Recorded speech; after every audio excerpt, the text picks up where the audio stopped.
भगवंताच्या सोबत आलेले जगद्गुरु तुकोबर आहेत. सतयुगात आहेत, त्रेतायुगात आहेत, द्वापर युगात आहेत आणि कलियुगात देखील आहेत. अशा तुकोबरायला जग भगवंत म्हणतात.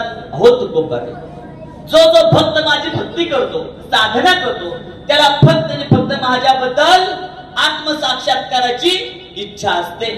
तो जीव म्हणतो मला काय द्या तर मला मुक्ती द्या. तुकोबराय, तुम्हाला देऊ का हो मुक्ती? तुकोबराय म्हणतात, देवा तुम्हाला कोण म्हणलं आम्हाला मुक्ती द्या? आम्हाला मुक्ती नका देऊ.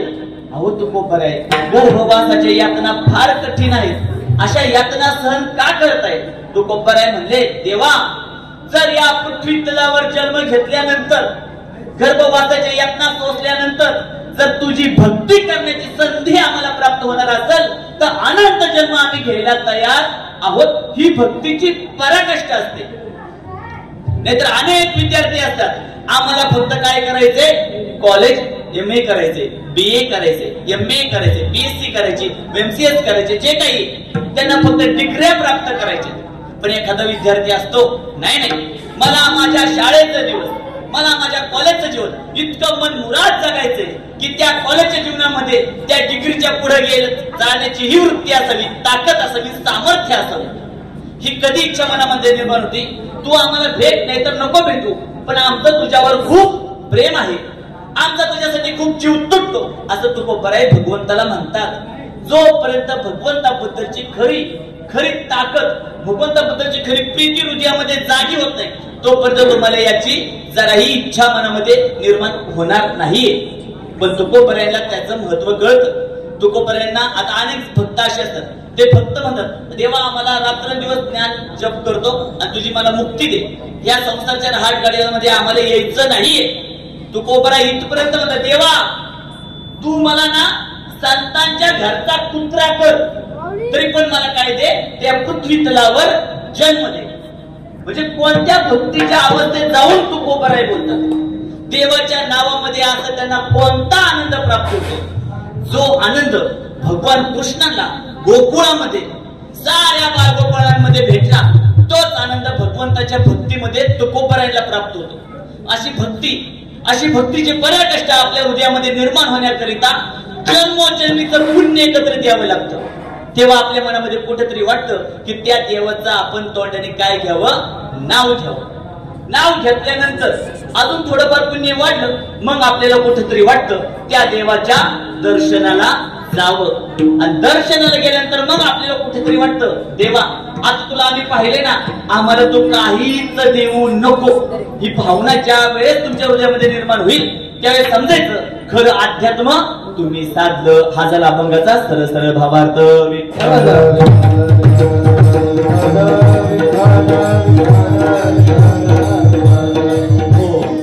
तर सर्वप्रथम आलेल्या सर्व विद्यार्थ्यांचं, म्हणजे काय काय विद्यार्थी असे आहेत की त्यांना हरिपाठ माहिती नव्हता, प्रवचन माहिती नव्हतं, कीर्तन माहिती नव्हतं, भागवत माहिती नव्हतं, काहीच माहिती नव्हतं. पण त्यांच्या आई वडिलांची एकच इच्छा होती, काय? आमच्या लेकरांना गुरुजी काय लागला पाहिजे? चांगले संस्कार लागले पाहिजे. म्हणून या इच्छेने त्यांच्या आई वडिलांनी त्यांना इथं ठेवलं. जाताना 3-4 विद्यार्थ्यांच्या डोळ्यामध्ये घळघळा आसू येत होती. तरी पण आई वडील म्हणायचे, बाळा आमच्यासाठी राहा. आणि बाळांना तुम्हाला काय वाटतं? तुम्हाला आई वडील इथं ठेवून जाताना तुमच्या डोळ्यातले पाणी पाहिल्यावर त्यांच्या डोळ्यात पाणी येत नव्हतं का? येत होतं ना. पण ते कुठं रडायचे माहितीये का? त्या सिमेंटच्या रस्त्याच्या पड्याल जाऊन रडायचे. त्याचा पाय उठत नव्हता, निघत नव्हता. पण त्याच्या मनामध्ये एकच होतं, जर आमच्या लेकरांचं विरह सहन केल्यानंतर आमच्या लेकरांचं जर भलं होणार असेल तर तो विरह आम्ही सहन करायला तयार आहे. विठ्ठल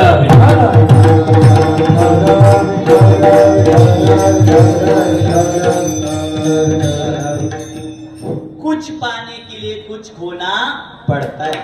असंच काही कोणाला भेटत नाही. प्रत्येक गोष्टीची किंमत मोजावीच लागते, अन्यथा तुमच्या हाताशी काही लागत नाही. आज या माता माऊलींनी जो विरह सहन केला आपल्या लेकरांचा, स्वामी जाऊन या पटकन आपण. आज या माता माऊलींनी आपल्या लेकरांचा विरह सहन केलाय, तो वाटतो तेवढा सोपा नाहीये. अहो तुम्ही तुमची लेकरं ठेवून गेला म्हणजे तुम्ही तुमचं काळीच ठेवून गेला होता. तुम्हाला एक मज्जा सांगतो बरं का, सांगायला नाही पाहिजे पण तरी देखील सांग.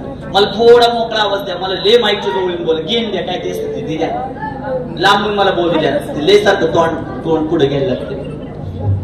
आणि रिटर्नला जास्त आवाज द्या, विठ्ठल विठ्ठल विठ्ठल.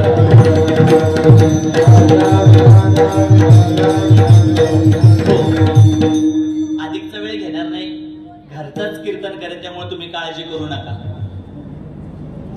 पण माझ्या आता लक्षातून गेलं, मला काहीतरी महत्वाचं सांगायचं होतं, कदाचित ते भाग्यात नसेल. पण मला तुम्हाला एकच सांगायचे, तुम्ही तुमच्या लेकरांचं विरह सहन करताय ना, येणाऱ्या काळामध्ये लेकरू तुमचं नाव मोठं करणार. का? त्याला त्यागात शांती निरंतर, श्रेयो हि ज्ञानम ध्यासात, ज्ञानात ध्यानम विशेषते, ध्यानात कर्म फलत त्यागम, त्यागात शांती निरंतर. जिथं जिथं त्याग आला, बलिदान आलं, त्या त्या ठिकाणी यश आलं, त्या त्या ठिकाणी प्रतिष्ठा आली, त्या त्या ठिकाणी देवाची भक्ती आली, त्या त्या ठिकाणी देवाचं अनुमोदन आलं. आपल्या लेकराला जोपर्यंत तुम्ही सहनशीलता आणि नम्रता या दोन गोष्टी शिकवत नाही ना, तोपर्यंत तुम्ही तुमच्या लेकराला कधीच घडवू शकत नाही. तुमचं चुकतंय कुठल्या पालकांचं माहितीये का?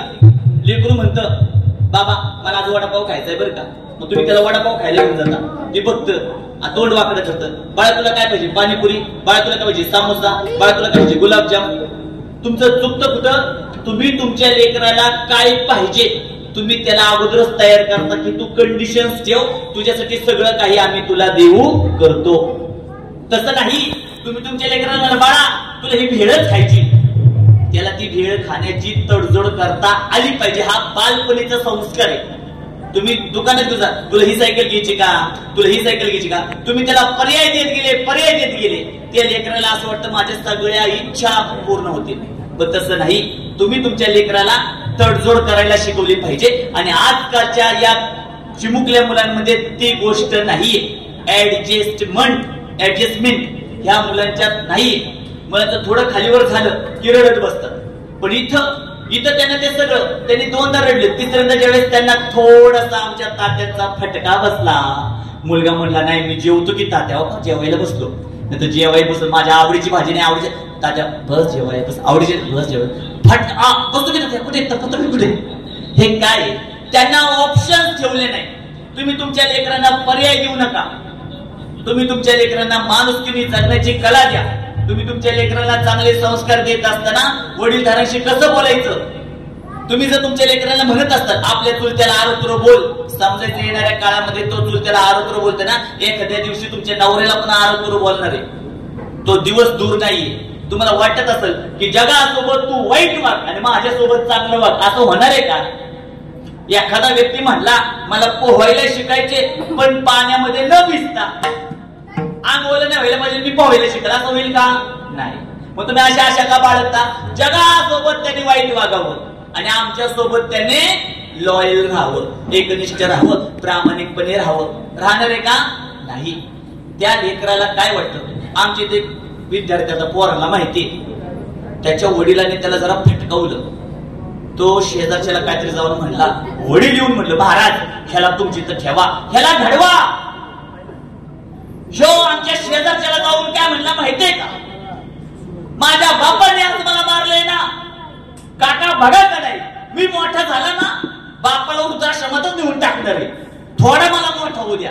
त्या वडिलाला टेन्शनच आलं, ते पहिलं पोराला भादेगाववरून इथं घेऊन आलं. विठ्ठल विठ्ठल.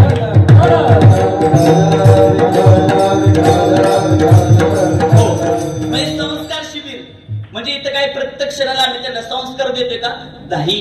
हे संस्कार शिबिर काय माहिती का? तुमच्या लेकराच्या मनातल्या भावना बाहेर निघतात. म्हणजे दोन मुलं होती, त्यातलं दोघं सख्खे भाऊ. वडील त्याला इथली सत्य घटना सांगतोय बरं का, वडील त्या दोघांना चांगल्या प्रकारे प्रेम द्यायचे. पण त्यातला मोठा भाऊ काय म्हणायचा, गुरुजी माझ्या वडिलांचा माझ्यावर जीव नाही, माझ्या वडिलांना माझा लहान भाऊच लय आवडतो. पण त्याच्या वडिलांचा माझा चांगला परिचय ना, त्याचे वडील त्या लहान मुलापेक्षा याच्यावर जास्त खर्च करायचे, याची जास्त काळजी घ्यायला आम्हाला सांगायचे. पण त्यांच्या मनामध्ये काय न्यूनगंड निर्माण झालं त्या लेकराच्या, की माझ्यापेक्षा जास्त प्रेम माझ्या भावावर कुणाचं आहे, माझ्या घरच्यांचं आहे, आईचं पण आहे वडिलांचं पण आहे. आता हा न्यूनगंड तुम्हाला कधीच त्यांनी व्यक्त केला नसता, त्याने आम्हाला व्यक्त केला. आणि मग आम्ही त्याच्या वडिलांना सगळ्या गोष्टी चांगल्या प्रकारे सांगितलं आणि तिथून पुढे त्याच्यामध्ये बदल झाला. आता ही संस्कार शिबिर म्हणजे तेच कारण आहे. तुमच्या लेकरांशी आम्ही वैयक्तिक संवाद साधतो. त्याच्या मनामध्ये कोणती गोष्ट आहे, त्याच्या मनामध्ये कोणत्या गोष्टी खटकलेल्या आहेत आणि त्याच्याही पलीकडे जाऊन ज्या क्षणाला तुमचं लेकरू तुमच्यापासून 1 दिवस जरी दूर राहिलं, 2 दिवस जरी दूर राहिलं, तरी पण त्या लेकराच्या मनात काय निर्माण होतं? माझी आई असती तर मला तिने असा अंथरून टाकलं असतं, माझी आई असती तर तिने मला जेवायला हाताने भरवलं असतं. आता इथं त्याला ऑप्शनच नाही ना, त्याला त्याच्या हातानेच घ्यायला लागते, त्याला त्याच्या हाताने पत्रवळी उचलायला लागते, त्याला त्याच्या हाताने सकाळी साखर झोपेतून उठावंच लागते. ज्या ज्या पालकांनी पहाटे 5 ला उठल्यानंतर मोबाईलवर पोरांचा व्यायामाचा व्हिडिओ पाहिला, त्यांना वाटलं बस संस्कार सिंचन शिबिर आमचं सक्सेस झालं, तर आम्ही झोपत आमची लेकरं व्यायाम करतात. आणि घरी असताना सूर्य उगवला तरी पण पक्या झोपलेलाच असायचा. बाळांनो लक्षात ठेवा, सूर्य उगवल्यानंतर जी मुलं झोपतात त्यांचं सगळं भाग्य कोण घेऊन जातो माहितीये का? सूर्य घेऊन जातो. त्यामुळे सूर्य उगवल्यानंतर कुणीच झोपायचं नाही. आणि तुम्ही म्हणत असाल की सूर्य उगवल्यानंतर आम्ही उठतो तरी पण आम्ही आमच्या जीवनामध्ये यशस्वी होऊ शकतो, तर तुमच्यासारखा मूर्ख कोणीच नाही. हा खूप गोड गैरसमज आहे. सूर्य भगवंताचा अपमान होतो. सूर्य उगवला तरी तुम्ही झोपलेले. हे संस्कार आजकालची माता देत नाही. आईला माहिती नाही का? माहिती. वडिलांना माहिती नाही का? माहिती. लवकर उठायला पाहिजे. ते काय नाही उठवत माहितीये का? त्यांचं त्यांच्या लेकरावर गरजेपेक्षा अधिक काय आहे? प्रेम आहे, अधिक काय ममता आहे. त्यामुळे त्यांना वाटतं नाही नाही झोपू द्या, किती गोड दिसते बघा कशी गोंडस दिसते, झोपू द्या झोपू द्या झोपू द्या. ठीक आहे. मग ज्यावेळेस प्रतिस्पर्धी विद्यार्थ्यांमध्ये जगामध्ये स्वार्थी जगात तुमची लेकरं जातील ना, मग त्यांना पाठीमागच राहायला लागेल का? तुमचं तिथं प्रेम आडवं आलं. नकुलला म्हणतात ना, देव नकुल तुला जंगलात गेल्यावर काय दिसलं? त्यावेळेस नकुल म्हणतो, देवा मला जंगलात गेल्यानंतर एक पांढरी शुभ्र गाय दिसली आणि ती गाय काय करत होती? नवजात जन्मलेल्या वासराला चाटत होती. ती इतकी चाटत होती की त्या वासराचं रक्त तिच्या जिभेला लागलंय तरी पण ती त्या वासराची आई तिला चाटतच होती. मग भगवंत म्हणले, नकुल बरोबर आहे, आता द्वापर युग चाले, पण ज्यावेळेस कलियुग येईल ना, त्यावेळेस प्रत्येक माता पिता आपल्या लेकरांना एवढ्या सोयी सुविधा उपलब्ध करून देतील की ती आपल्या लेकरांना आधू करतील. आधू म्हणजे अपंग नाही, आधू म्हणजे पायाने अपंग, डोळ्यांनी अपंग नाही. ती आपल्या लेकरांना विचारांनी अपंग करतील, धाडसाने अपंग करतील, नाविन्यपूर्ण इच्छा मनामध्ये निर्माण करण्याच्या गोष्टींपासून त्याला आधू करतील. हे आधुत्व हे आपल्या लेकरांमध्ये नाही यायला पाहिजे ना. त्यासाठी तुम्हाला तुमच्या लेकरांचा काही दिवसांसाठी का होईना त्याग करता आला पाहिजे. तुम्हाला वाटतं आम्ही मामाच्या गावाला लावतो तिथं त्याग होत नाही का? तिथं नाही त्याग होत. घरात जेवढा लाड आहे त्याच्यात धापट मामाच्या गावाला लाड असतो. त्यामुळे काय पाहिजे? मुलांना आई वडिलांपासून दूर राहता आलं पाहिजे. अशा अनेक उदाहरण आहेत. कीर्तनकाराचं पोरग कीर्तनकार झाले असं क्वचित कुठेतरी घडतं. कीर्तनकाराचं पोरग कीर्तनकार होणं फार कठीण आहे. एखाद्या दारुड्याचं पोरग पटकन कीर्तनकार होतं बरं का? होतं का? त्यांनी सगळे हाल आपल्या घरातले वाईट दिवस पाहिलेले असतात. ज्याला त्या परिस्थितीची जाणीव आहे ना, त्याला कळतं माझ्याकडे पर्यायच नाही. आणि जो सोन्याचा चमचा तोंडात घेऊन जन्माला आलाय, ज्याला आई वडिलांनी कायम आई वडिलांनी सपोर्टिव्ह भूमिका घेतली, त्याला थोडं शाळेतून काय ओरडलं तर शाळेमध्ये जाऊन जाब विचारला शिक्षकांना ना, त्यांचं काही खरं नाही. फार कठीण अवस्था आहे. म्हणून जितकं शक्य होईल तेवढं आपण आपल्या लेकरांना 2 गोष्टीतून पाहायचं. प्रेमाने तर पाहायचंच, पण त्याच्याही पलीकडे जाऊन आपण कठोरतेने पाहायचं. आणि पोरले हुशार असतात. माता मुली कान देऊ नये का? तुमच्यासोबत इमोशनल ब्लॅकमेल खेळ खेळतात पोरं. आई बाबा मला बोलले ना, आता मी जेवतच नसतो, आणि घरामध्ये तुम्ही ताट वाढले तर 3 वेळा ढकलतात आणि बाहेर जाऊन वेपर्स खात्यात, बाहेर जाऊन चॉकलेट खात्यात, बाहेर जाऊन काय काय खात्यात. आणि आईला वाटतं माझं लेकरू उपाशी, माझं लेकरू उपाशी. घरात येऊन त्यांच्यासारखी ऍक्टिंग कोणीच करू शकत नाही. तुम्हाला वाटतं खरंच ग तोंड पडलं पोराचं, पण तोंड पडलं त्याने किती खाल्लं तुम्हाला माहितीये का?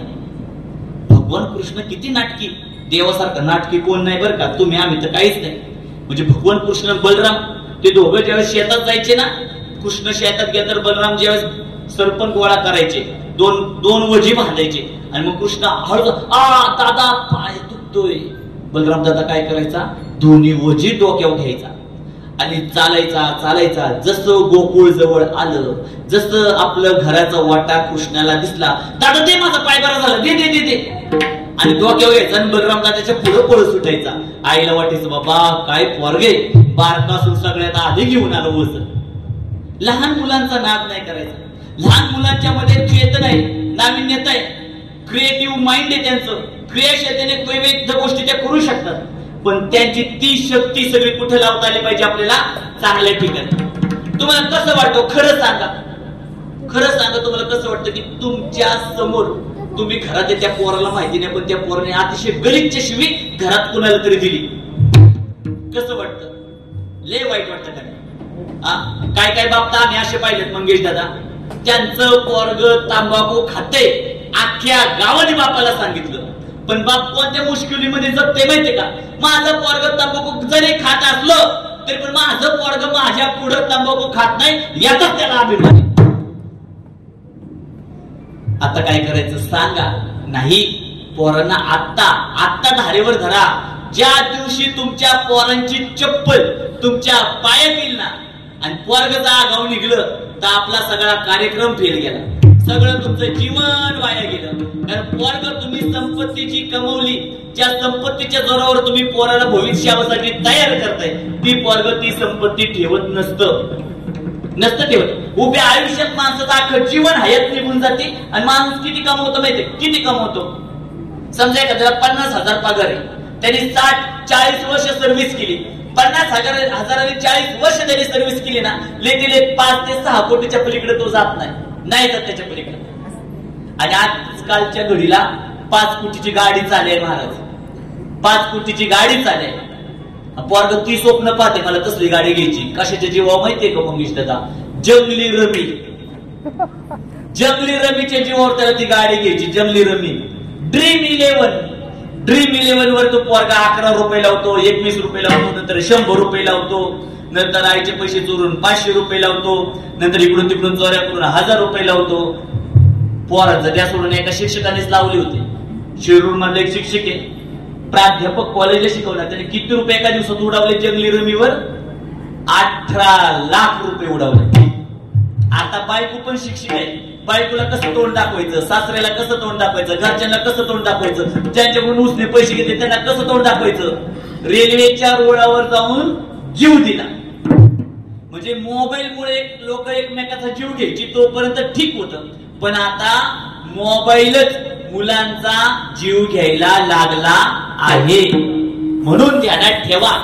मला बाकीच्या जगाचं काय माहिती नाही, पण संस्थेमध्ये जे संस्कार सिंचन शिबिराला जी लोक आली त्यांनी घरामध्ये एक नियम करा.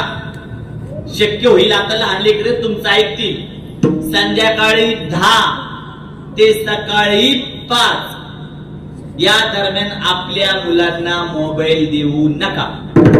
माझं ठामपणे सांगेन. एवढं जरी तुम्ही नियम बाळगला ना, 80% पोरं तुमच्या सोबत एकनिष्ठ राहतील. रात्री 10 ते सकाळी 5 मुलांकडे जर मोबाईल असेल, तुम्ही मुलींना मोबाईल का देता? त्यांच्या सुरक्षेसाठी, अतिप्रसंग आला तर कॉल करण्यासाठी, पैसे कमी पडले तर फोन करण्यासाठी, बरोबर का नाही? आता मला सांगा, तुम्ही घरामध्ये झोपल्यावर त्यांच्या डोक्यात काही घर पडणार का रात्री 10 ते 5? नाही. पण ती मुलं रात्री 2 वाजेपर्यंत मोबाईल बघत बसतात, रील्स पाहतात, काय पाहतात. पण त्यांच्यामुळे त्याची दृष्टी क्षीण होती, बुद्धिशक्ती नाश होती, निद्रेचा नाश होतो, त्यांचं आरोग्य बिघडतं. आणि मग म्हणता ह्याला दोषी कोण? मग न्या चांगल्या मोठ्या मोठ्या डॉक्टरच्या दवाखान्यात न्या. काही तुमचं उदो होणार नाही. त्या पोराचं भवितव्य पूर्ण अंधारात गेलं का? फक्त पालकांना तुमच्या हलगर्जीपणामुळे. आणि मग तुम्हाला आठवलं कोणतरी स्वप्न सांगत होता ना, आम्ही तसं ऐकलं नाही. म्हणायचं ताईडे संध्याकाळी 10 ते 5 तुला मोबाईल भेटणारच नाही, भावड्या तुला मोबाईल भेटाव. मग मी पण घेत नाही, माझा पण ठेवतो. बघा पोरांमध्ये किती बदल घडते. पोरग मग ती सकाळी लवकर उठल, त्याच्या निद्रा नाश होणार नाही, त्याच्या मनामध्ये चंचलता येणार नाही. ह्या गोष्टी आपल्याला माहिती पाहिजेत. जोपर्यंत तुम्हाला या गोष्टीची जाणीव होणार नाही आणि एखादी गोष्ट डोळ्यासमोर आली मग म्हणता आता डोकं आपटू का, जीव देऊ का, काय करायचंय? त्याला कारणीभूत जितकं तुमचं पोरग आहे, पोरगे, त्याहून अधिक कारणीभूत तुम्ही. कारण चोर जितका चुकीचा नाहीये, चोराला जितकी शिक्षा केली जात नाही त्याहून अधिक शिक्षा कोणाला केली जाते? ज्याने चोराला आसरा दिला. म्हणून तुम्ही जर आजपासून विचार करताना तायडीचं मन दुखल, भावड्याचं मन दुखल, नको करायला, नको हे करायला, तुम्ही त्यांच्या मनाचा विचार करताय ना, येणाऱ्या काळामध्ये तुम्ही त्याचे फटके खायला तयारच राहा, काही वाटत नाही. तुमच्या एवढ्या 20 वर्ष सांभाळलेल्या, परत एकदा सांगते, 20 वर्ष तुम्ही तुमच्या लेकरांना जीव लावले, सांभाळलेल्या सगळ्या तुमच्या प्रेमाची जागा ना काही क्षणामध्ये चुकीची लोक येतात, खोटी आश्वासनं देतात, खोटी काळजी घेतल्यासारखी दाखवतात आणि आपल्या लेकरांच्या मनामध्ये घर करून दाखवतात. आणि मग तुम्ही म्हणता ही वेळ आली कशी? वेळ आली नाही, तुम्ही त्यासाठी कारणीभूत आहे. तुम्ही जाग सचेत राहणं गरजेचं आहे. तुम्ही तुमच्या लेकरांना कीर्तनामध्ये घेऊन येणं गरजेचं आहे. आज तुम्ही तुमच्या लेकरांना संस्कार सिंचन शिबिरात आणलं, इथं आणल्यानंतर त्या पोराला विचारा, बाळांनो खरं सांगा रे, इथं तुम्ही कुणी कुणाला शिवी दिली का? खरं सांगा. आपण एवढी मुले एकाच्या पण तोंडातून शिवी निघली नाही. आणि खरं सांगा, घरी असताना तुम्ही अनेकाच्या तोंडातून शिवी ऐकल्या का नाही? कधी कधी चुकून तुमच्या पण तोंडातून एखादी जायची का नाही? हा, मुलं प्रामाणिक हो म्हणतात, पण इथं आल्यानंतर शिवी नाही. एक मुलगा सकाळी म्हटला, इथं आलं मला एवढं भारी वाटतंय. इथले प्रत्येक विद्यार्थी एकमेकांना माऊली म्हणून आवाज देतात आणि एकमेकांसोबत आवाजावर बोलतात. हे पूर्वीचे संस्कार गुरुकुलामध्ये. आता आहेत का संस्कार? नाही, आता नाही संस्कार. मुंबईला जावा, आता आम्ही योगायोग आला होता, आमच्या आई पण साक्षीला आहे. जस मी इयत्ता 8वीत होतो ना बाळांनो, त्यास मुंबईच्या शाळेत होतो. मुंबईच्या शाळेत असताना आम्हाला बसवायची कशी माहिती का? मुंबईला एका बेंचवर एक मुलगा, एक मुलगी, एक मुलगा, एक मुलगी. आता करायचं काय? बोला. मुलांना आपण स्वतःहून संस्कार देणं गरजेचं आहे. मुलाला जाणीव करून देणं गरजेचं आहे. हे चुकीचं आहे, असं नाही केलं पाहिजे. आपल्या मुखातून कधीच कुणाबद्दल अपशब्द नाही निघला पाहिजे. तुमची वाणी खर्च झाली, वाणी वाया गेली, वाणी जर अपवित्र झाली तर देवाच्या दरबारात तो भला काहीच स्थान नाही. ज्या वाणीतून देवाचं नाव घेते ना, त्या वाणीतून तुम्ही 10 शिव्या देताय. देव म्हणतोय बाबा माझं नाव नको घेऊ. कुणी याला असली परिस्थिती निर्माण केली, याला तसल्या संस्कार शिबिरात लावू नका बरं का. ह्यो शिव्या देतोय, सर्रास शिव्या देतोय, माझं नाव घेतोय, मला नाही आवडत असल्या मुखातून नाव. कोण म्हणतो? देव म्हणतो. म्हणून जितकं शक्य तेवढं लेकरांना तो जर आरोग्य बोलला तरी तुम्ही त्याला खटका, मोठ्याशी कसं बोलायचं सांगा. आणि कुणाच्याच बद्दल लेकराच्या मनामध्ये वैमनस्य निर्माण करू नका, द्वेष निर्माण करू नका. ही पालकांनी सांभाळणं गरजेचं आहे. आज म्हणतात महाराज हा तुम्हाला आरसा आहे, कारण की आम्ही जेवढा महाराष्ट्रात मी शाळेत फिरतो ना, ह्या काही गोष्टी आहेत की ज्यामध्ये पालक कमी पडतात. मुलांच्या हृदयामध्ये तुम्ही आधीच संकुचितपणा भरता. हे त्याच्याबरोबर बोलायचं नाही बरं का, त्याच्या घरी जायचं नाही बरं का, त्याने असं वागला, त्याने खूप वर्षापूर्वी त्यांनी ना तुझ्या आईला शिवी दिलती. अरे खूप वर्षापूर्वी झालं, त्याला नंतर त्याचं मन खात होतं. आता त्याला वाटतं की त्याच्या आईची क्षमा नाही मागण्याचं धाडस ना, त्याला असं वाटतं की बाबा त्याच्या लेकराशी तरी प्रेमाने वागावं. पण तुम्ही गाठ बांधली ना, त्याच्याशी बोलायचं नाही, हे करायचं नाही, ते करायचं नाही. मग पोरग पण मनामध्ये वैमनस्य ठेवतं आणि पोराला कळतं अरे जग असतंय का, जगात असं चालतं, ह्याच्याबरोबर बोलायचं नाही, त्याच्याबरोबर बोलायचं नाही, ही पार्टी वेगळी, ती पार्टी वेगळी.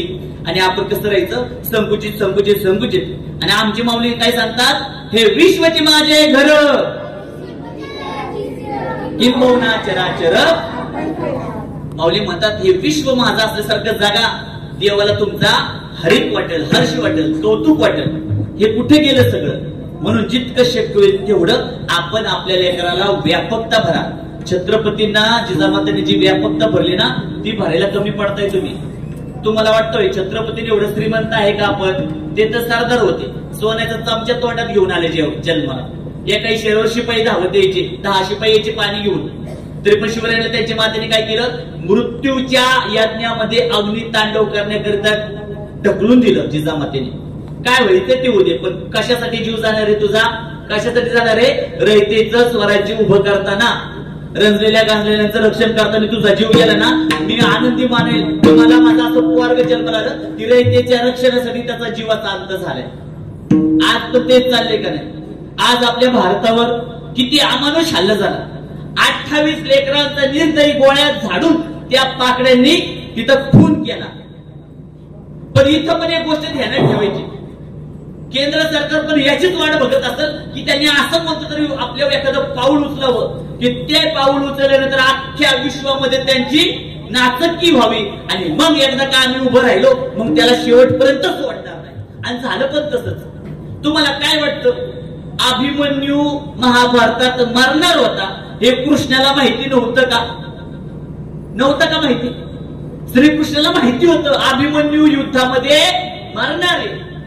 ज्या दिवशी अभिमन्यूचा अंत होणार होता ना त्या दिवशी भगवान श्रीकृष्णांनी अर्जुनाचं रथ युद्धापासून इतक्या दूरच्या भागामध्ये नेला होता की तिथं अर्जुनाला जाणीवपूर्वक भगवान कृष्णांनी गुरफटून ठेवलं होतं. का? देवाला माहिती होतं की युद्धाचे नियम तुटले गेले पाहिजेत. जर युद्ध नियमाने खेळायला लागलं ना अर्जुन पांडव कधीच जिंकू शकत नाही. पण नियम कोणी तोडले पाहिजेत? आधी परशत्रूंनी तोडले पाहिजेत. आणि मग नियम कोणी तोडले? अभिमन्यू सारखं रत्न भगवान कृष्णांनी का हरवलं? तर पुढे धर्माची स्थापना करायची होती. त्या 27 आपल्या 28 ज्या पर्यटकांचा जीव गेला तिथपर्यंत सरकार सगळं शांत का राहिलं? त्यांना तो हिसका दाखवायचा होता. का? जगाला आरसा दाखवला. आता जग त्यांच्या बाजूने का उभं राहत नाही? यांच्या 28 निशस्त्र असणाऱ्या त्या पर्यटकांचा या पाकड्यांनी जीव घेतलाय ना यांना पूर्ण अधिकार आहे त्यांना धडा शिकवण्याचा. आणि आज काय अवस्था आहे? 100 किलोमीटर आतमध्ये घुसून त्या पाकड्यांची राजधानी असणाऱ्या इस्लामाबाद मध्ये पण धुमाकूळ घातलाय. आपल्या एअर स्ट्राईक केली. ही साधी सुधी गोष्ट नाहीये. आणि त्यासाठी काय लागतं माहितीये का? त्यासाठी ना धाडस लागतं. धाडस लागतं. तुम्ही ना तो जो कम्फर्ट झोन आहे ना आपला कम्फर्ट झोन त्यातून बाहेर निघलं पाहिजे. आपल्याला वाटायचं आपण जर पाकिस्तानवर एक गोळी मारली तर अमेरिका आपल्यावर गोळ्या मारत. अरे काय एक गोळी नाही, किती ड्रोन, 60 ड्रोन मारले, कितीतरी क्षेपणास्त्र मारली, स्काल सारखं क्षेपणास्त्र त्यांच्या विविध राज्यांवर मारली. तरी पण अमेरिका कोणी त्यांच्या बाजूने उभं राहिले नाही. का? चूक कोणाची होती? यांनी युद्धाचे नियम कोणी तोडले? त्यांनी. म्हणून बलिदान व्हायला पाहिजे. बलिदान झाल्यानंतर माणूस तिथं झपटून उभा राहतो. जोपर्यंत तुमच्या लेकरांना तुम्ही एखादी चापट ओढत नाही ना तोपर्यंत लेकरू आकाशाला बसत नाही. जोपर्यंत त्याचा मोठा अपमान होत नाही तोपर्यंत लेकरू कधीच झपटून आपल्या ध्येयासाठी उठून उभं राहत नाही. लेकराला तो कम्फर्ट झोन मधून बाहेर काढायचा असेल तर आई वडिलांनी असं त्यागमय जीवन केलं पाहिजे. लेकरांना काही दिवसांसाठी आपल्यापासून दूर ठेवलं की तुकोबरे जसे म्हणतात ना की आई वडिलांसाठी मुलं म्हणतात माझी आई पाहिजे होती, माझे बाबा पाहिजे होते. तुमच्यासाठी त्यांची आसव गळाली. अहो विचार करा, ह्या लेकरांचे आसव कशासाठी गळायचे? चॉकलेटसाठी, खेळण्यासाठी. पण त्या लेकरांच्या डोळ्यात पाणी का आलं? तुमच्या आठवणीने आलं. याच्यासारखी मोठी गोष्ट कोणतीच नाही. मग लेकरांचं जसं तुमच्या आठवणीमध्ये आश्रू आलं ना अगदी त्याच प्रकारे तुकोबरायांच्या हृदयातून पण भावना आसव गळता गळता काय निघत होती. त्यावेळेस भगवंत तुकोबराय काहीतरी मागा. तुकोबरायचा देवा काहीच नको देऊ, द्यायचं तरी एवढंच दे. जीवनात मी कुठेही गेलो तरी मला तुझा काय पडला पाहिजे ते अभंगाचं प्रथम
कमी पडतोय आपण. मुलांना कायम आपण काय करायला पाहिजे, आपल्या मर्यादेची जाणीव करून द्यायला पाहिजे. ज्या ज्या वडिलांनी ज्या ज्या पालकांनी पोरांना सांगितले ना, आपलं सासवडला 2 फ्लॅट आहेत बर का, हडपसरला एक फ्लॅट आहे आपला, आपण ना जेजुरीला 2 एकर जमीन घेतली आहे आपल्या वारसा जमिनीच्या पलीकडं. नक्की समजायचं की पोरग आता तुमच्या हाताबाहेर जाणार. पोराला शाळेत शिक्षकांनी फटकवलं म्हणलं ना, अरे जर अभ्यास नाही केला ना तुला कामाला कोण ठेवणार नाही. पोरग गावसर नाही ठेवलं तरी चालेल, आमचा सासवडला 2 फ्लॅट आहे, हडपसरला 1 फ्लॅट आहे, तिकडे 2 एकर वडिलांनी जमीन घेतली, माझ्या बापाकडे लय पैसा आहे. आता करायचं काय? तुम्हाला वाटतं की आम्ही आमच्या लेकराला असं सांगितलं तर लेकराला आमचा अभिमान वाटल की आमच्या बापाकडे किती पैसा आहे, तो किती कर्तृत्व गाजवतोय? नाही. तुम्ही तुमच्या लेकराला असं सांगून ना त्याला मर्यादेच्या पेक्षा पलीकडच्या विश्वामध्ये जगण्याचा, स्वच्छंद जगण्याचा प्रयत्न करण्यासाठी सोडून देत आहे. तसं नाही करायला पाहिजे. पोराला मर्यादेची जाणीव करून द्यायला पाहिजे. जोपर्यंत पोराला मर्यादेची जाणीव नाही तोपर्यंत पोरं आगावच आहे. म्हणजे मी ज्या जेजुरीमध्ये राहायचो, आमचं खरं मूळ गाव धालेवाडी. ऐकते ना बाळांनो, आमचं मूळ गाव धालेवाडी, तिथून माझ्या मामाचं गाव जेजुरी. आता काही कारणास्तव मी मामाच्या गावाला गेलो शिकायला, पण जोपर्यंत मी माझ्या गावात होतो ना तो इतका इतका खोडकर होतो की आमच्या खालच्या आळीची पोरं वरच्या आळीत आली ना त्यांना आम्ही देवळा मागं न्यायचो, खप्पा लय मारायचो कुठं आमच्या गावात. आणि अचानक मला आमच्या आईने कुठं टाकलं शाळेला, मामाच्या गावाला. आता मामाच्या गावाला गेल्यानंतर स्वभाव जातो का? मामाच्या गावाला पण तीच परिस्थिती. मामाच्या गावाला पण या चुलत मामाच्या म्हणजे चुलत मामी आजीच्या पोराला एवढा फटकावला, लय फटकावला. आणि मी कितीत होतो? 3रीत होतो. 3रीतली गोष्ट सांगते, सत्य. तुम्हाला त्या आजीला पण भेटलो, शोभाताई नाव त्यांचं. त्या आजी आल्या मला म्हणल्या, ए होय रे पुढे स्वप्नील, होय रे स्वप्नील, तुझ्या काही बापाचं गाव आहे का? तुझ्या गावात जाऊन तिथं धिकर ना, इथं काय करतो नाटक? मग मला कळलं ही माझं गाव कळते का तुम्हाला? मला कुणी मर्यादेची जाणीव करून दिली? त्या शोभाजीने. जर शोभाजीने मला त्यावेळेस ओरडले नसत्या ना, मला नाही वाटत मी आता कीर्तन करत असतो. मी असंच इकडं तिकडे उड्या मारत बसलो असतो. म्हणून आपल्या लेकरांना परिस्थितीची जाणीव करून द्यायची. त्याला कधी कधी म्हणायचं, तू माझ्यासोबत चल ना, तुझ्या वडिलांच्या कंपनीत घेऊन जायचं. त्याला ज्यावेळेस ते जॉब करताना दिसेल ना, अरे इथं ठिणक्या निघत्यात, वडिलांना कधी कधी झाडून घ्यायला लागते, आई कधी कधी काम करते ना, आईच्या नाकात माती जाते, आईला कधी कधी ते शेजारची काम किती उलट बोलती तरी आई काम करते. पोरग म्हणते नाही, मला ही परिस्थिती बदलायची. पोरग चेतावून उठतं बरं का. 4थीतलं पोरग, त्याची आता कास्ट सांगू नये इथं, पण समजून घ्या, ते अतिशय वेगळ्या कास्टचं पोरग होतं. ते काय काम करायची त्याची आई माहिती का बाळांनो? त्याची आई ना रस्त्यावरले डांबराचे रस्ते आहेत ना ती करायची काम. म्हणजे डोक्यामध्ये उन्हात आला जे आपण चालत त्या उन्हामध्ये ती खडी डोक्यावर घमेल्यात भरायची आणि त्या रस्त्यावर लेवल करायला टाकायची. आणि ती पोरग सुट्टीच्या दिवशी आई सोबत गेलो तिथं. कितीतलं पोरग? 4थीतलं. आई सोबत गेलं आणि ठेकेदाराने आईला त्या पोराच्या समोर अतिशय घाणेरड्या 2 शिव्या दिल्या. खूप घाणेरड्या शिव्या दिल्या. त्या पोराच्या डोळ्यातून घळा पाणी आलं आणि ते एका दगडाच्या पाठीमागे गेलं. आणि दगडाच्या पाठीमागे जाऊन त्याच्या हातातून रक्त वाहत होतं. आई म्हणजे काय केलं? त्याने रक्ताळलेल्या हाताने लिहिलं, मी मोठेपणी असंच अधिकारी बनणार आणि ह्याला ह्याची जागा दाखवून देणार. त्यांनी त्यावेळेस संकल्प केला 4थीत. आणि तीच पोरग म्हणजे ज्याची आई किंवा ज्याची कास्ट मधली लोक दारू विकतात वगैरे असे भटके आदिवासी ठिकाणी असतात, तीच पोरग नंतर जाऊन लातूर सारख्या ठिकाणचं कलेक्टर ऑफिसर झालं का? मनामध्ये एकच भरलं होतं, काय माझ्या आईच्या ह्या अवस्थेचा बदला मी घ्यायचा. मग लेकरांना अगदी तीच आहे. तुमच्या घराची परिस्थिती तुमच्याशिवाय कुणीच बदलू शकत नाही. तुम्हीच तुमच्या घराचे कर्णधार आहात. तुमचे आई वडील काय विचार करतात, जाऊ दे मला काय घालायला नसलं तरी चाल, पण माझ्या लेकराला चांगला शर्ट, चांगलीच पॅन्ट, मी ज्या कॉलेजला पाहिलं पण नाही असल्याच कॉलेजला माझ्या लेकराला घालायचं, ही त्यांच्या मनामध्ये स्वप्न असतात. चौकामध्ये बसून आपल्या मित्रांना सांगतात माझी दिदी लय हुशार आहे बरं का, तिला मी पोलीस बनवणार आहे, मग आमच्या घर बघ नाही घराचा उद्धारच करल. ही लेकराबद्दल आपल्या मित्रांसोबत बोलणाऱ्या गोष्टी असतात. आणि तुम्ही घरी काय करता, रात्रभर मोबाईल, रात्रभर टीव्ही, नको नको असल्याच्या संगतीत जायचं, नको नको असल्या दुकानात जायचं, नको नको असले लेक्चर बंद करायचे आणि त्या वाईट मित्रांसोबत राहायचं. मग काय होणार, तुमचा येणारा काळ कसा जाणार, वाईट जाणार, अंधारात जाणार. म्हणून तुमच्यापैकी असं कोण आहे का रे की गुरुजी आम्हाला इथं संस्कार सिंचन शिबिरात घातलं आणि मला असं वाटलं आईने मला कुठं पण लावून परत मला या संस्कार सिंचन शिबिरात घालू नाही, असं कोण आहे का कोण तुमच्यात की ज्याला इथं परत येऊशी वाटत नाही? आहे का? नाही आहे का? हे का घडलं? ए बाळांना आम्ही काय तुम्हाला रोज मिठाई दिली का खायला? दिली नाही. चपाती भाजी पोळी भात वरण तीच होतं. पण ते सगळं देत असताना, हे देत असताना मी त्यांना ते किती ग्रेट येते, त्यांच्यात कोणत्या क्वालिटी आहे, त्यांचं आम्ही कौतुक करता करता आम्ही त्यांना ज्ञान देतो. मग मुलांना भूक कशाची आहे? मुलांना भूक कौतुकाची. मी मान्य करतो ही पोरं अतिशय अवगुणी असतात, हे ऐकत पण नसतात, पण प्रत्येक मुलामध्ये एक तरी सद्गुण असतो. तुम्ही म्हणायचं आमची तायडी ना सगळ्यांचे काम ऐकते बरं का, कुणी काय काम सांगा सगळ्यांचे काम ऐकते, पण आमच्या तायडीने थोडा अभ्यास केला ना तायडीचं कोण हातच धरणार नाही. तिला वाटतं माझ्या आईला पण माझ्यात काहीतरी चांगलं दिसतंय, तिथून ती बसायचा प्रयत्न करते. पण आपण काय म्हणतो, आमची तायडी सारखी आगाऊ पोरगी गावात नाही. कुठलं नशीब पुरालं आणि आपली पोरगी आमच्या पोटी जन्माला आली. तू जशी आली तेव्हापासून आमच्या घरात अवदसाच आली. देवा, तायडीच्या मनात प्रेम निर्माण होईल तुमच्याबद्दल. तायडी म्हणेल कधी माझं शुभ मंगल होतंय, नाहीतर मीच जाऊन करते. विठ्ठल विठ्ठल.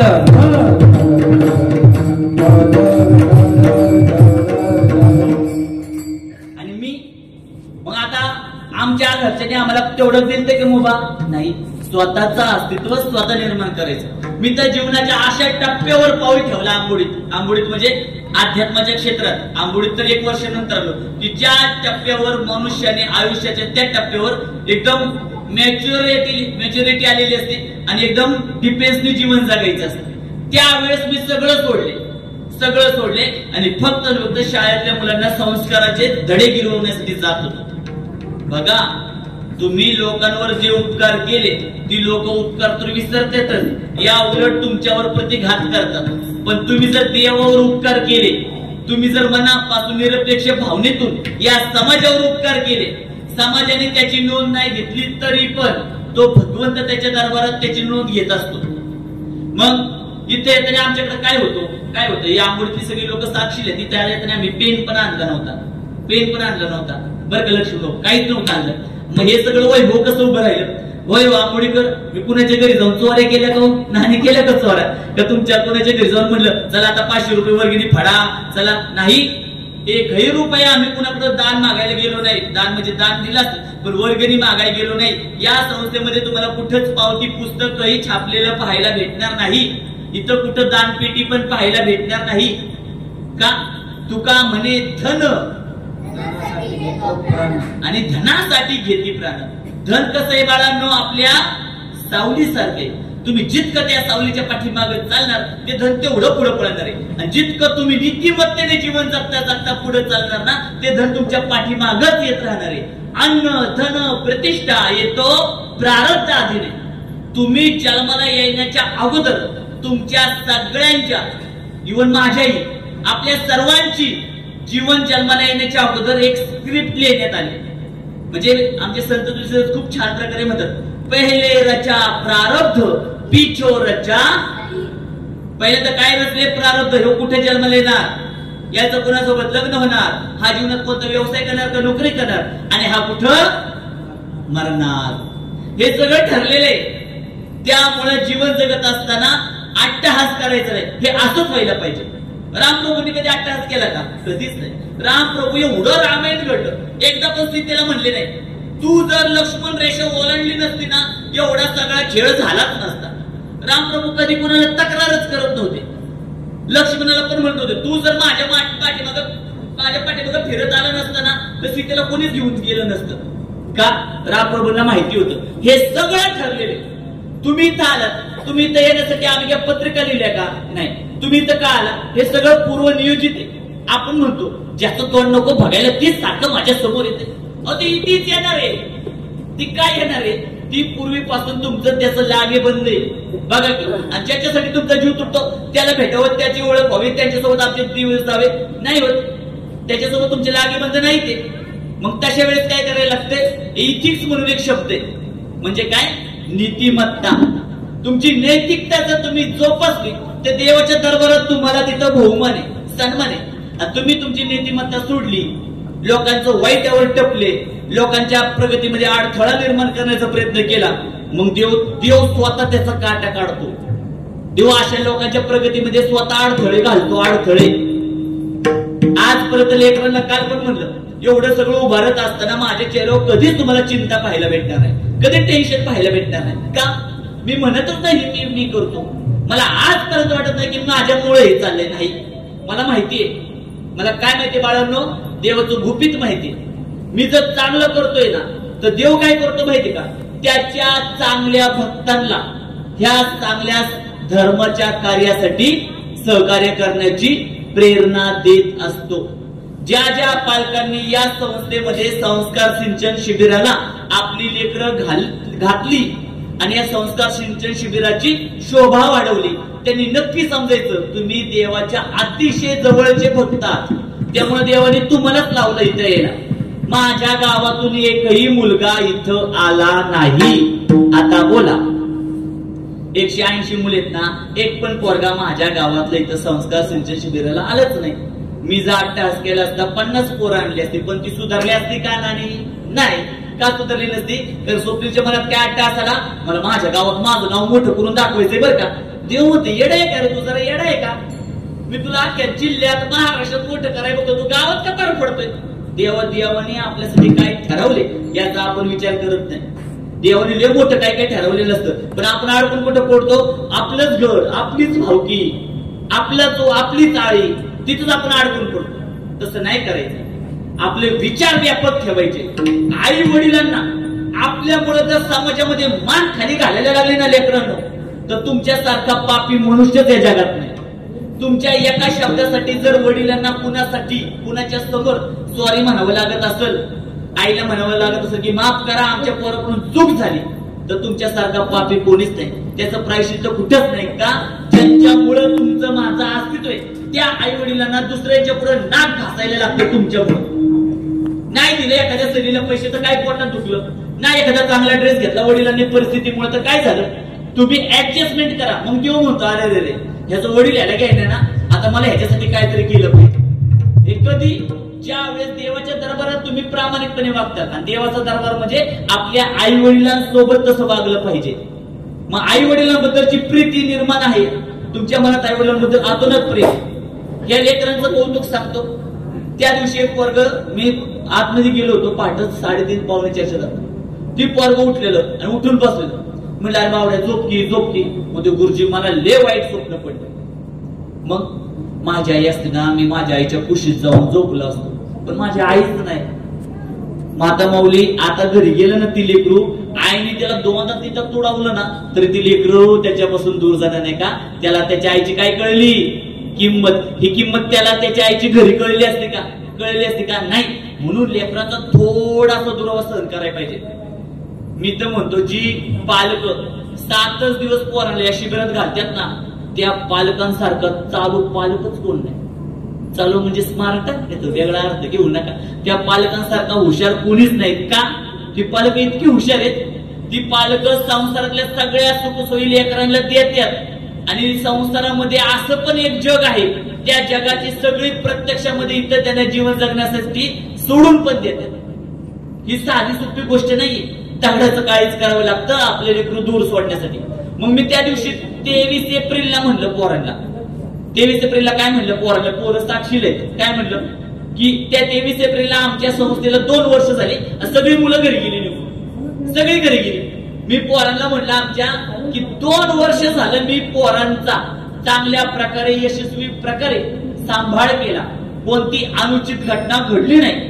आता मी संस्था जरी बंद केली ना, करणार नाही बरं का, पण संस्था जरी बंद केली तरी पण देवाच्या ठिकाणी मला मानाचं स्थान असणार आहे. का? कारण की माझ्यासारख्या एवढ्या छोट्याशा मुलाने 124 मुलांचा चांगल्या प्रकारे सांभाळ केला, त्यांना संस्काराने प्रेरित करण्याचा प्रांजळ प्रयत्न केला. बरे ते संस्कार संपन्न हो अगर नाही हो, पण देव काय म्हणतो, प्रयत्न केलाय बरं का यांनी स्वतः पुरतं नाही पाहिलं, यांनी समाजापुरतं पाहिलं, समाजाच्या हितासाठी झटलेलं आहे. याचा अर्थ काय, याचा कौतुक मी करायला पाहिजे. आणि मग देव कौतुकाला एकदा का आपल्या बाजूने युद्धामध्ये उतरला तर मगरीचं कसं झालं होतं आपल्या सर्वांना माहितीये. हत्तीचा पाय धरला मगरीने आणि मग काय होतं, हत्ती पाय पडतो निघतो का पाय, नाही निघत. का? हत्ती कोणाच्या जागी गेला, मगरीच्या. हत्तीने त्याच्या सगळ्या नातेवाईकांना बोलवलं, सतयुगातली घटना, सगळे तोंड लावून वाटतात, एकाच मगरीने पाय धरलेले, एकाच, पण तरी पण पाय काय वरती आला नाही. शेवटी हत्ती हातबल झाला. मग हत्तीने काय केलं, तिथं पडलेलं कमळाचं फुल सोंडीत धरलं आणि पुढे ढकललं आकाशात, आणि मनात तो देवाला कसा गेला, अनन्य भावाने शरण गेला. मग माऊली म्हणतात, जो अनन्य भावाने देवाला शरण जातो ना, जो मत होय अनन्य शरण.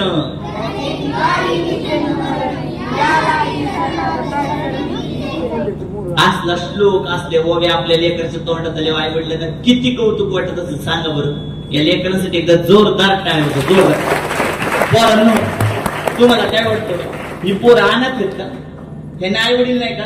बघा ही दिसते ना प्रिया जी उरची, तिचे वडील ना वर्षाला 10-12 लाख रुपये असे चालता का म्हणतात, 10-12 एकर जमीन पण आहे त्यांना, अतिशय श्रीमंत आहेत ते.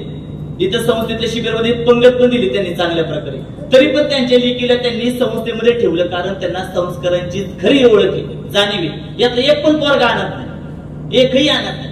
आपण कोणत्या श्रीमंतांच्या गप्पा मारतो, कोणत्या श्रीमंतांच्या गोष्टीचा विचार करतो. माझं तर सांगणं आहे पालकांना, मला कोणत्याच पोराला 5-5 वर्ष संस्थेत ठेवायचं नाहीये. तुमच्या लेकराला 1 वर्ष जरी आमच्या जवळ दिलं तरी पण त्या लेकराला संस्काराने संपन्न तर करणारच आहे, पण जगामध्ये आपली मत मांडण्याच्या, जोडण्याचा, त्याला धाडसी बनवण्याचा प्रयत्न आम्ही करून दाखवणार, आणि ते तसं केलेले. आता आमची या इकडे ह्या आमच्या वैष्णवी महाराज, त्यांच्या वडिलांना अशी शिबिरात आली होती मागच्या वर्षी, बरोबर शिबिरात आली होती ग्रँड पुरंदर हॉटेलला. त्यांच्या वडिलांना मी शब्द दिला, 1 वर्ष लेकरू तुमचं आमच्या जवळ आहे, 1 वर्ष. तिला कीर्तनकार करून दाखवलं, 1च वर्ष. त्यांच्या वडिलांनी शिक्षकांसोबत भांडणी केली, शिक्षक घरी यायची, पण या लेकीने त्यांनी धाडस नाही, आम्हाला द्यायचे महाराजांना 1 वर्ष, बघू महाराज करते तरी काय. आणि त्या लेकीने ज्या वेळेस तिच्या गावामध्ये विठ्ठलवाडीला शिरूरच्या तिथं तिने ज्या वेळेस कीर्तन केलं ना, जी शिक्षक तिला इथं संस्थेत येण्यापासून अडवत होती ना, ती शिक्षक तिच्या आभार मानताना, कौतुक करताना डोळ्यातून ढळा पाणी येत होतं. ही कुठून आलं ताकद? मी म्हणतो, मग मी काय माझ्या बळावर म्हणतो का? नाही, ही बळविन शक्ती बोलू नये ना, माऊलींच्या बळावर म्हणतो. इथं माझ्या आईचं नाव आहे का? माझ्या आईचं नाव आहे संस्थेला का? माझं नाव आहे संस्थेला? कुणाचं नाव आहे? माऊलींचं आहे.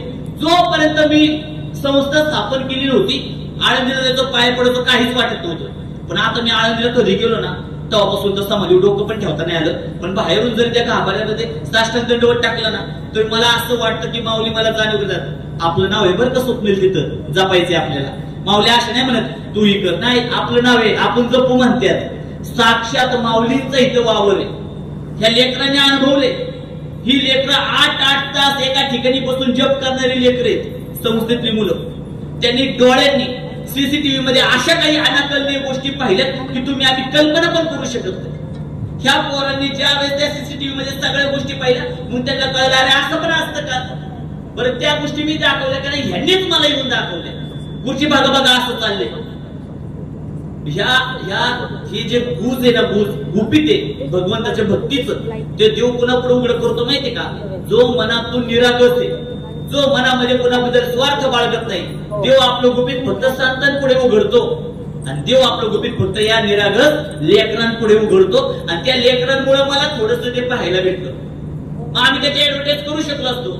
इथं मोठमोठे चॅनल वाले असते, हे काय अंधश्रद्धावाले पण आले असते, हे काय पण आम्ही त्याची न्यूज केली का नाही? कारण आम्हाला माहिती हे ज्याचा अधिकार आहे त्यालाच दिसलं पाहिजे. किंबहुना मी माझ्या आईला पण दाखवलं, मला आठवलं मी नाही दाखवलं कोणाला.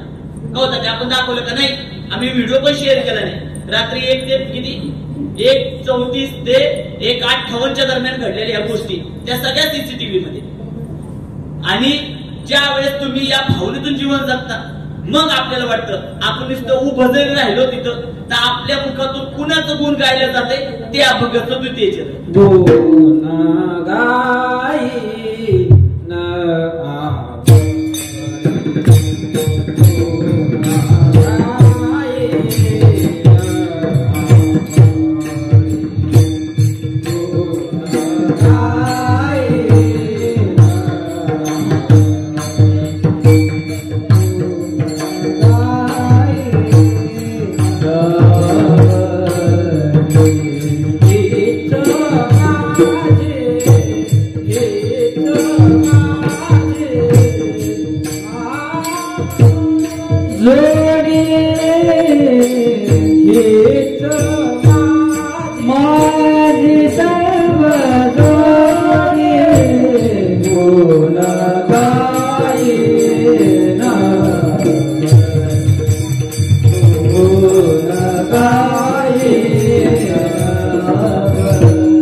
भरवलं असतं तरी पण आपण नियम तोडण्यात काही मज्जा नाही. बरोबर वेळेत आपल्याला कीर्तन संपवायचंय. बाळा अहो मी तुम्हाला असंच म्हणलं होतं, खेंद्रेवाडीकर मी तुम्हाला असंच म्हणलं होतं. मला रुसायला नाही जमत बरं का, रागवायला पण नाही जमत. तुम्ही खरंच थांबले. ते चालले होते मी सहज म्हणलं त्यांना तुम्ही जर गेला ना आपण तुमच्या गावाला येत नसतो बरं का. कधी आले ते दुपारी 2 वाजता आले अजून थांबले. ते वा महाराज नाही लो. आणि त्याच्या पलीकडची मज्जा सांगू का? आज आम्ही काही कारण नसतो ना काकाच्या मंदिरामध्ये गेलो होतो पत्रवळ्या आणायला मागाशी. कीर्तनाच्या आधी तुम्हाला म्हणलं जायचं नाही, तुम्ही थांबले आणि आम्ही गेलो. ज्या चौघीत तुम्हाला आम्हाला फसून घ्यायचं का फसून त्या तिथं सापडल्या. त्यांना आम्हीच पीएमटी स्टॉपला नेऊन सोडवलं बरं का.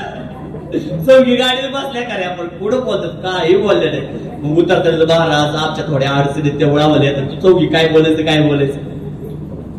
ते प्रेमाचं बोलणं असतं. तुम्ही जरी गेले असते तरी पण थांबलात मला आनंद आहे, थांबलात आनंद आहे. परमार्थ करताना अंग राखून जसं आपण राहण्यात आपल्या काम करत नाही तसं परमार्थात अंग राखून परमार्थ नाही चालत बरं का. आणि देव म्हणतो तुम्ही माझं ऐकू नका पण माझ्या भक्ताचं नाही ना ऐकलं मग बघा. बरोबर का नाही? देवाचं असं तत्व आहे. पोरांनो आमच्या आईने आम्हाला लय चांगले संस्कार दिले.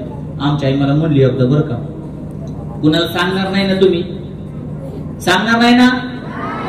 आमच्या आई काय म्हणली, महाशिवरात्रीला जर आपण नित्य पाठाच्या 42 ओव्या वाचल्या कुठे जाऊन अंधारातल्या महादेवाच्या मंदिरात डोंगरातल्या.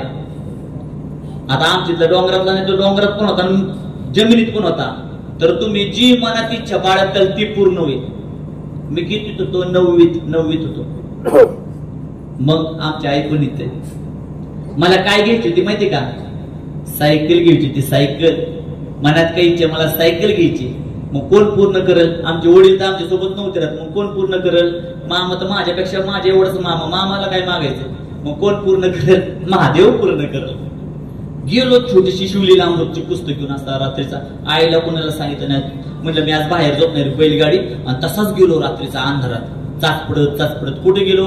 आमच्या जिजुरीला गेलो ना तुम्हाला महादेवाचं मंदिर दिसेल.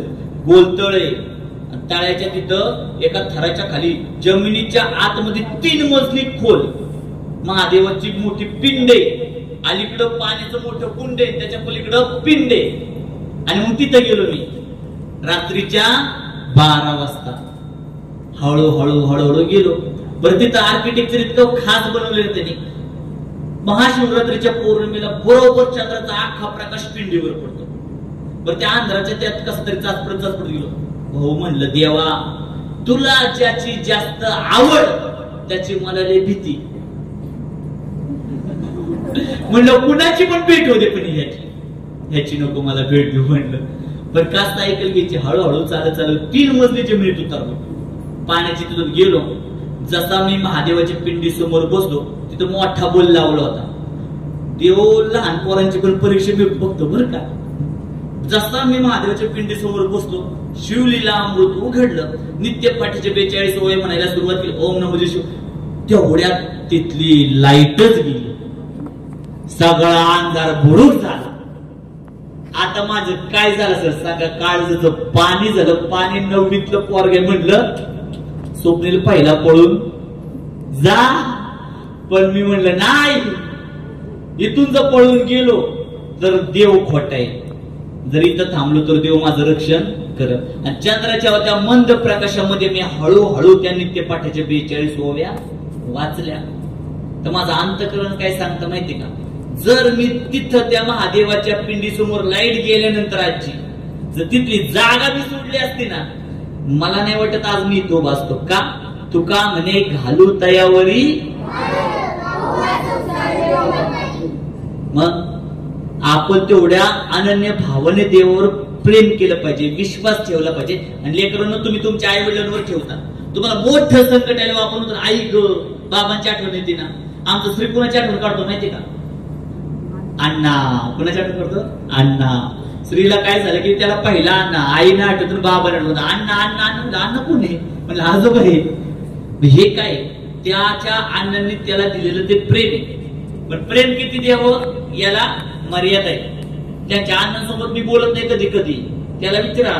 त्यांच्या घरची मला खूप घाबरून राहत्यात. मी ओरडत नाही कोणाला बरं का, फक्त बोलायचं बंद करतो.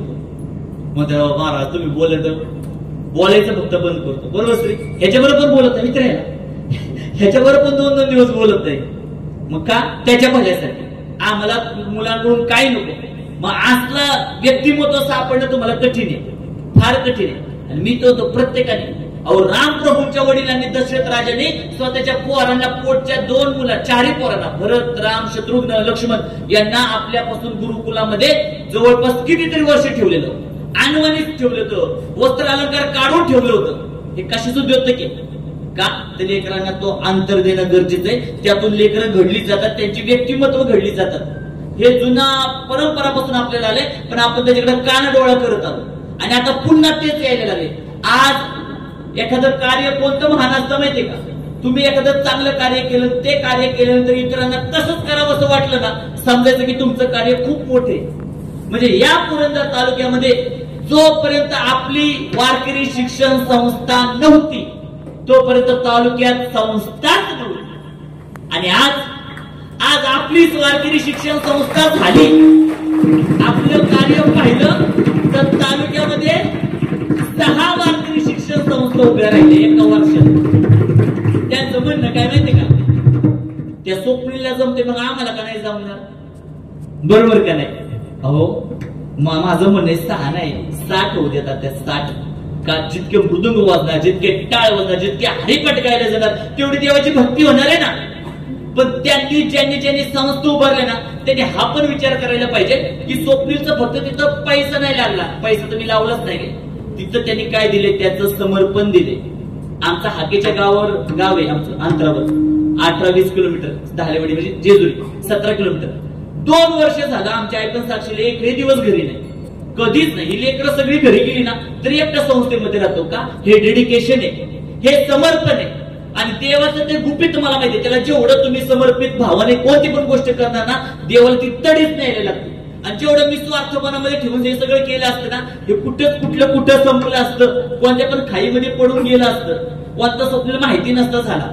आणि याचं मूर्तिमंत उदाहरण गेली 3 वर्ष म्हणजे संसद चालू व्हायच्या अगोदरपासून मी विचार करायचो, मला एकदा तरी झी टॉकीजला कीर्तन करायचंय.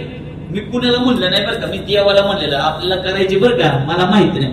एक पत्रकार म्हणला तुमचं देतो लावून बरं का, पण 1,10,000 रुपये दे, तुमचं कीर्तन लावून देतो झी टॉकीज. मी त्याला म्हणलं नको आपल्याला असं. देवाला म्हणलं देवा असं आपल्याला जायचं नाही. म्हणलं 20,000 नाही 25 नाही काय नाही, देवा तुझ्या पद्धतीने नाही, तुला बरोबर वाटते का. आपण त्याच्या दरबारामध्ये मागणी घातली. आणि तात्याला मी म्हणतोय ना, तात्या आपल्याला तारीख आहे ना, देव बरोबर शिबिरामध्ये लावणार आहे बरं का.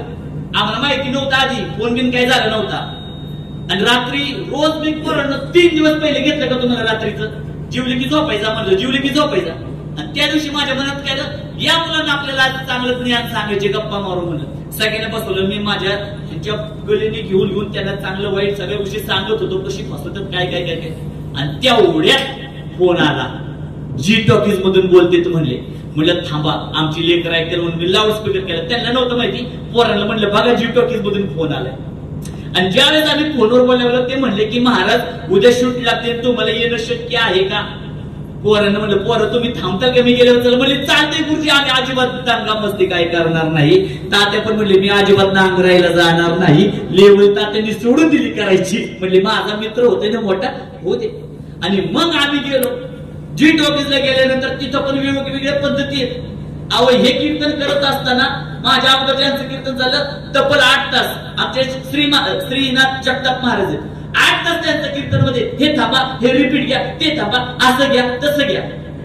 आणि स्वप्नील महाराजांना एकदा कीर्तन चालू केलं, थांबाच म्हणले नाही, थांबाच म्हणले नाही. त्यामध्ये कुठंच क्लॅरिफिकेशन बद्दल गोष्टीचा ड्रॉबॅक सापडला हे का? हो मी एक तुम्हाला सांगतो बरं का, तुम्ही आवर्जून आता जे 18 किंवा 18 आणि 19 तारखेला सकाळी 7:30ला जी टॉकीजला आपलं कीर्तन आहे, त्या कीर्तनामध्ये तुम्ही आवर्जून पाहताल. म्हणजे मला असं वाटत होतं, मी जेव्हा विठुरायाच्या चरणावर डोकं ठेवलं ना, माझ्या डोळ्यात पाणी येतच नाही बरं का, येतच नाही डोळ्यात. पोरांना पण माहिती, तिथं माझ्या घाळघाळ पाणी येत होतं. मी म्हणत होतो की आम्ही खरे या योग्यतेचे आहे का देवा? तू कुठं आणून ठेवलं? 2.5 कोटी लोक पाहणार आहेत, त्याचा TRP किती आहे? 2.5 कोटी लोक एका वेळी तो जी टॉकीजचा कीर्तनाचा कार्यक्रम पाहतात. तेवढी लोक पाहणार आहेत, आमची ती योग्यता आहे का देवा? तू कुठं आणून ठेवलं? हे कशाचं द्योतक आहे? निरपेक्ष भक्तीचं द्योतक आहे. अनपेक्ष सुचिरदक्ष.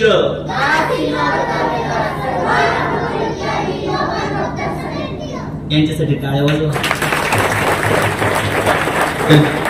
सांगण्यासारखं खूप आहे, पण माझा वेळ संपलाय आणि इथं आपण काही व्यक्तींना पुरस्कार देणार आहे. तर एकदा प्रेमाने आपल्याला विठुरायाचं भजन करायचं. दुनियात उंचवरती करा, उंचवरती करा आणि हृदयापासून सर्वांनी एकदा प्रेमाने विठुरायाचं भजन करायचं. Oh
हेची माझी सर्व जोडी विठ्ठल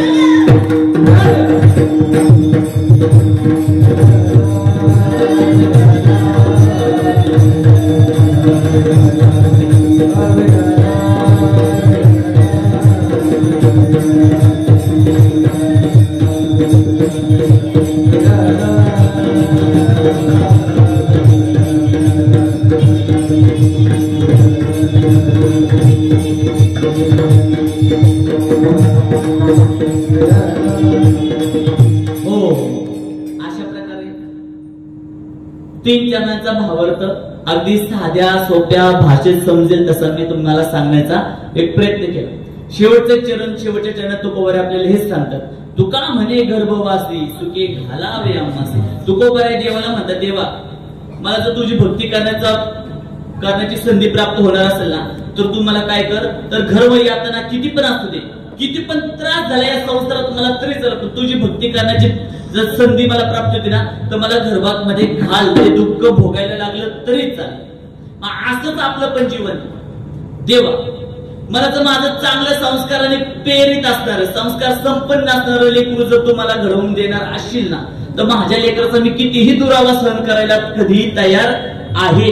असे ज्यावेळेस तुम्ही विचाराला धरताल ना त्यावेळेस तुमची लेकरं घडतील.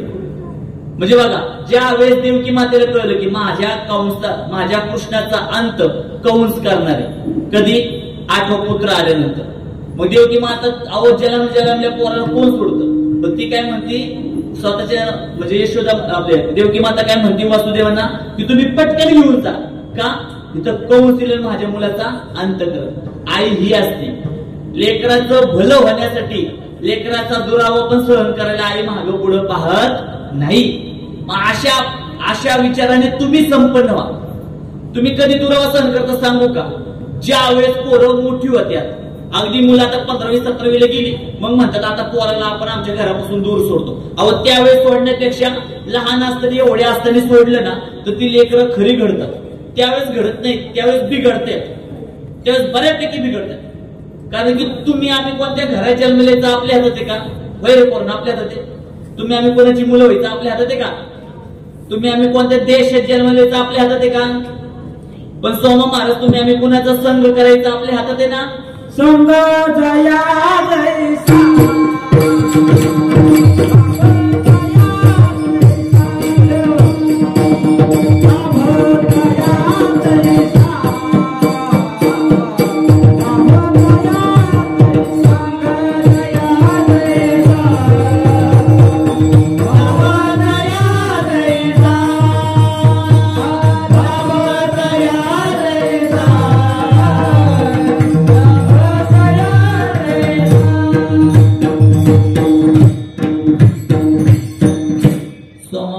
त्यांच्यासाठी एकदा जोरदार काय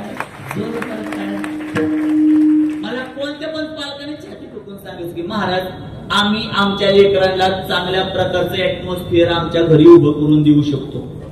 शक्यच नाही महाराज, आजच्या जगात तर शक्यच नाही. पोरांनो खरं सांगा, घरी असताना तुम्ही एकदा पण मोबाईल हातात घेत नव्हता का नाही? कशी शांत बसली म्हणजे काय घेत होती. घरामध्ये त्यांना मोबाईल, इथं किती वेळा मोबाईलची आठवण आली आधी का? बघा, म्हणजे जी मुलं ऍडिक्टेड झाली मोबाईलची त्यांना मोबाईलची आठवण पण नाही आली. मग तुम्ही पण करू शकता का? नाही. मुलं इतकी हुशार, आई मोबाईल देतात तो पण रडत बसतात. म्हणून मुलांना मोबाईल पासून दूर करणं. आता मुलांपुढे मुलांना कसं घडवायचं कसं सांगू तुम्हाला? मुलांच्या पुढे तुम्हाला कसं घडवायचं सांगितलं हिले शातीर असतात, ही त्याचीच काळजी घेतली. असं नाही करायचं, मग आपले चोऱ्यात पकडले जातील ना. मी 10व्याच्या प्रवचनाला सांगतो लोकांना कसं करायचं, पोरांचं कसं ओळखायचं, मुलींचं कसं ओळखायचं, आपण काय त्या कोणत्या गोष्टी कशा टॅकल करायच्या, मग आपल्याला पोरांच्या चुका सापडतात. ही मी पालकांना चांगल्या प्रकारे सांगतो. पण पोरांपुढं कसं सांगायचं? हा बरोबर का? पोरं लय हुशार असतात. सगळ्यांचा हात धरायचा, पोरांचा हात धरायचा नाही. पण मुलांनो, आता उद्या तुम्ही सगळी जाणार आहे, आम्हाला अजिबात करमणार नाही. आम्हाला खूप तुमची आठवण येणार आहे. तुम्हाला येणार का आमची आठवण? पुढल्या वर्षी येणार का तुम्ही? तुमच्या मित्राला आणणार ना? हा तुमचा दृढ संकल्पना होऊ द्या. पुढल्या वर्षी अजून व्यापक रूपामध्ये आपण आपलं शिबिर, सिंचन शिबिर आयोजित करू. त्यामध्ये अनेक पालकांनी इथं बोलू, मोठमोठ्या मान्यवरांचा इथं सन्मान केला जाईल. त्यांच्याकडे पाहिल्यानंतर आपल्याला पण त्या प्रेरणेने आपण जीवनामध्ये काहीतरी असं जीवनात करायचं की एखाद्या अनोळखी व्यक्तीला आपला सन्मान करण्याची इच्छा मनात यावी. आम्ही इथं किती लोकांचा सन्मान केला माहिती का? आतापर्यंत 58 लोकांचा सन्मान केला पारितोषिक. काय काय त्यातले अशी लोक होती की ती लोक मला ओळखत पण नव्हती, तरी पण त्यांचा सन्मान केला. त्यांनी एवढं भारी वाटलं, एवढं हायचं वाटलं ना. म्हणले महाराज आम्ही तुम्हाला परिचित पण नाही, तरी पण तुम्ही आमचा सन्मान केला. म्हणलं तुम्ही आम्ही जरी तुम्हाला परिचित नसलो तरी पण आम्ही तुमच्या कार्याशी परिचित आहोत. त्यांना त्याचं द्योतक वाटलं. आणि असे पण काय काही लोक होते, 1-2 जण अशी होती महाराज, थोडंच आता लहान मुलं कार्यक्रमाला थोडं मागं पुढं झालं म्हणून ते पुरस्कार पण घ्यायला आले, थांबले, 2 मिनिटात निघून गेले. मग त्यांनी त्या पुरस्काराला काय म्हणून पाहिलं? फक्त एक छोटीशी लाकडाची ट्रॉफी म्हणून पाहिलं. बरोबर का नाही? पण तसं नाही. तुम्ही पुरस्कार कुठून घेताय किंवा हे व्यासपीठ किती मोठे याला महत्व नाही. तुम्ही तिथं काय सांगताय ह्याला महत्व आहे. आज तुम्ही एवढी सगळी लोक एवढा अनमोल वेळ वाया घालवला आणि ते धर्ममंडपात येऊन बसलाय. तुमच्यापेक्षा मी थोडाफार तर लहान आहे, तरी पण तुम्ही एवढं कौतुकाने ऐकताय, कान देऊन ऐकताय. हे कशाचं द्योतक आहे? पूर्वजन्मीचं. तू का म्हणे होता पोरांनो खरं सांगायचं. आपलं आधी ठरलेलं का मी असं बोललो तुम्ही असं बोलायचं. नाही तर ह्यांना वाटतं तुम्ही आधीच ठरवलं असं बोला ना असं बोला. आपल्याला ते जमतच नाही. आजपर्यंत कोणत्याच गोष्टीचं प्रिपरेशन केले ना, लाईफचं मॅनेजमेंटचं केले ना, कशाच केले. पण हे सगळं कसं आहे, सहजतेने घडतं. तुम्ही ज्या वेळेस तुमचं जीवन सहज अवस्थेत जगता ना, तेच लोकांना हायचं वाटतं. आता इथं अनेक लोक आहेत, काल 9 वाजल्यानंतर लोकांना कसं वाटायचं, कधी संपते कधी संपते कधी संपते. आता वाटतंय का तुम्हाला? नाही. पण मी संपवणार आहे बरं का. नाही तर म्हणतात मी संपवणार, वेळेत संपवणार. तर शेवटच्या चरणात तुकोबारे आपल्याला हेच सांगतात, तू का म्हणे गर्भवासी सुखे घालावे आम्हाला देवा, तुझ्यामुळं तुझी भक्ती करायला मला परत संधी भेटणार असत, मला किती पण वेळा जन्माला घाल, असं तुकोबारे देवाला म्हणतो. मी ते इथपर्यंत म्हणतो, देवा तुझी मला गरज नाही, तुझ्या दर्शनाची मला गरज नाही. मी तर पांडुरंगाला ठाणकावून सांगतो, कीर्तन सांगतो, मला दर्शन देऊच नको. फक्त या विद्यार्थ्यांच्या हृदयामध्ये त्यांच्या आई वडिलांमधला मला काय जागा करायचा आहे, विठ्ठल जागा करायचा. ह्याच्याकडे काय नको. देव म्हणतो तुझ्या तारखेला दर्शन नाही द्यायचं, मग कुणाला द्यायचं? ज्याच्या चित्ती नाही असं. मी तुम्हाला सांगितलेलं म्हणायला असंच घडतंय बरं का.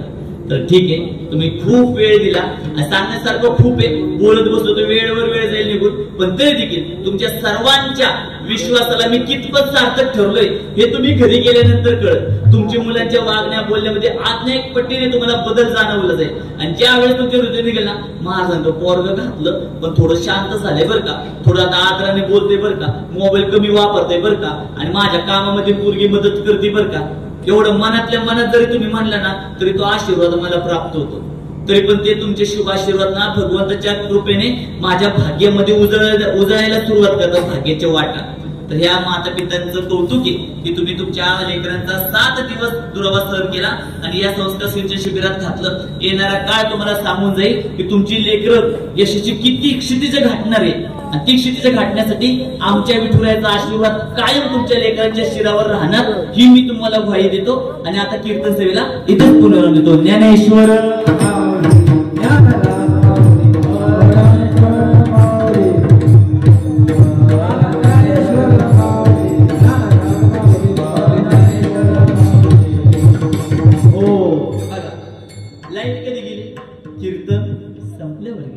जनरेटर आहे, टेन्शन घेऊन का जनरेटर आहे आपल्याकडे. तर आज ज्या उत्कृष्ट मृदुंगाची साथ दिली आपल्या तालुक्याचं वैभव असणारे आपले मगर भाऊचे सुपुत्र हरिभक्त मध्ये